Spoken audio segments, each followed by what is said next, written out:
Hello, in this presentation we will present various types of phrases from the English grammar. These phrases include participle phrases, infinitive phrases, absolute phrases, appositive phrases, and prepositional phrases. The participle phrase includes the participle and the object of the participle or any words modified by or related to the participle.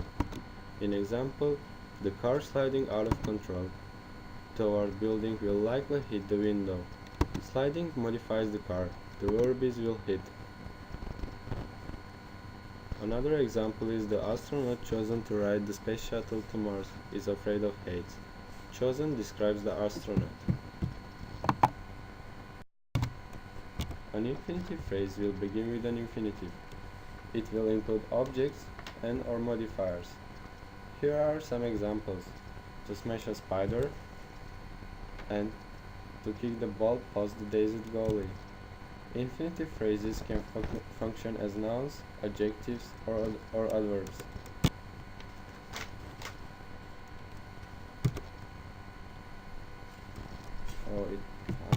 And so we come to the correct, how do we punctuate correctly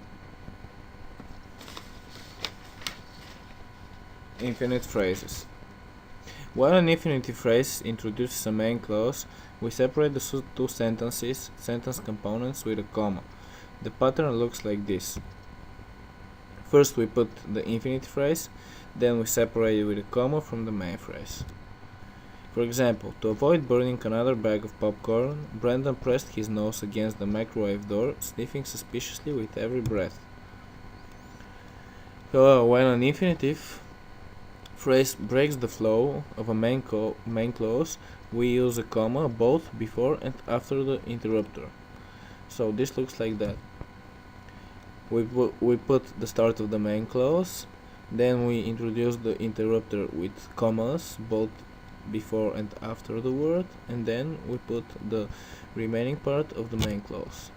For example, those basketball shoes, to be perfectly honest, do not complement the suit that you're planning to wear to the interview.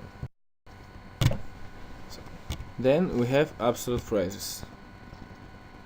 An absolute phrase is a modifier, quite often a participle or a modifier and a few other words, that attaches to a sentence or a noun with no conjunction.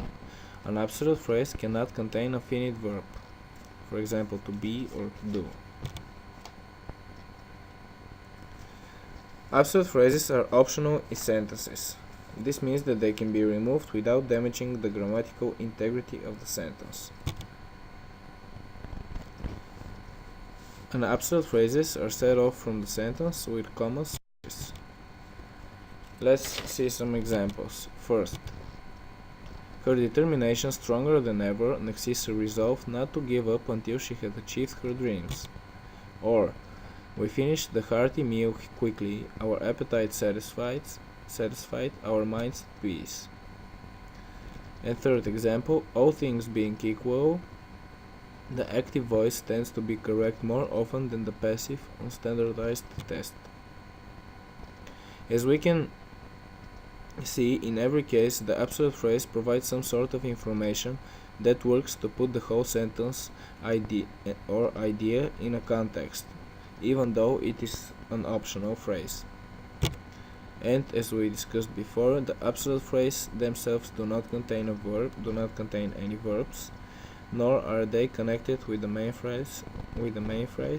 sentence with a conjunction.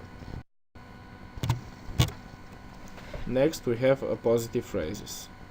An appositive is a word placed after another word to explain or identify it.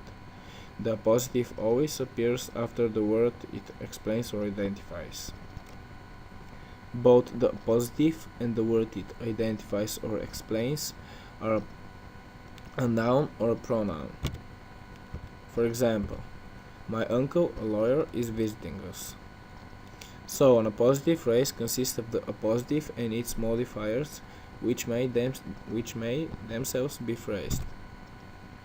For example, my radio, an old portable, is in the repair shop. Or, the boys climbed the mountain, one of the highest in the west. And Finally, we have prepositional phrases. At the minimum, a prepositional phrase will begin with a preposition and end with a noun, pronoun, gerund, or a clause. The object of the preposition. The object of a preposition will often have more than one modifiers to describe it, and this looks like that. First, we have the preposition, and then we put the noun, pronoun, gerund, or the clause. Or we have first the preposition, then the modifier, and then the noun, pronoun, gerund. Prepositional phrases can be used as adjectives. Prepositional phrases can be used as both as an adjective or adverb. As an adjective, the prepositional phrase will answer the question, which one? Let's see some examples. The book on the bathroom floor is swollen from shower steam. Which book? The one on the bathroom floor. Another example. The sweet potatoes in the vegetable bin are green with mold. Which sweet potatoes? The one forgotten in the vegetable bin. And one final example.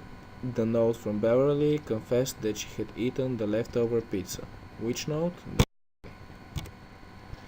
However, when we use prepositional phrases as adverbs, the prepositional phrase will answer the questions such as how, when, or where. Examples. Let's see the first example. Freddy is stiff from yesterday's long football practice. How did Freddy get stiff? From yesterday's long football practice. Another example. Before class, Josh begged his friends for a pencil. When did Josh do his begging? Before class. Or, feeling brave, we tried the dragon bread burritos at Tito's Taco Palace. Where did we eat the spicy food? At Tito's Taco Palace. Thank you for your attention. That was all.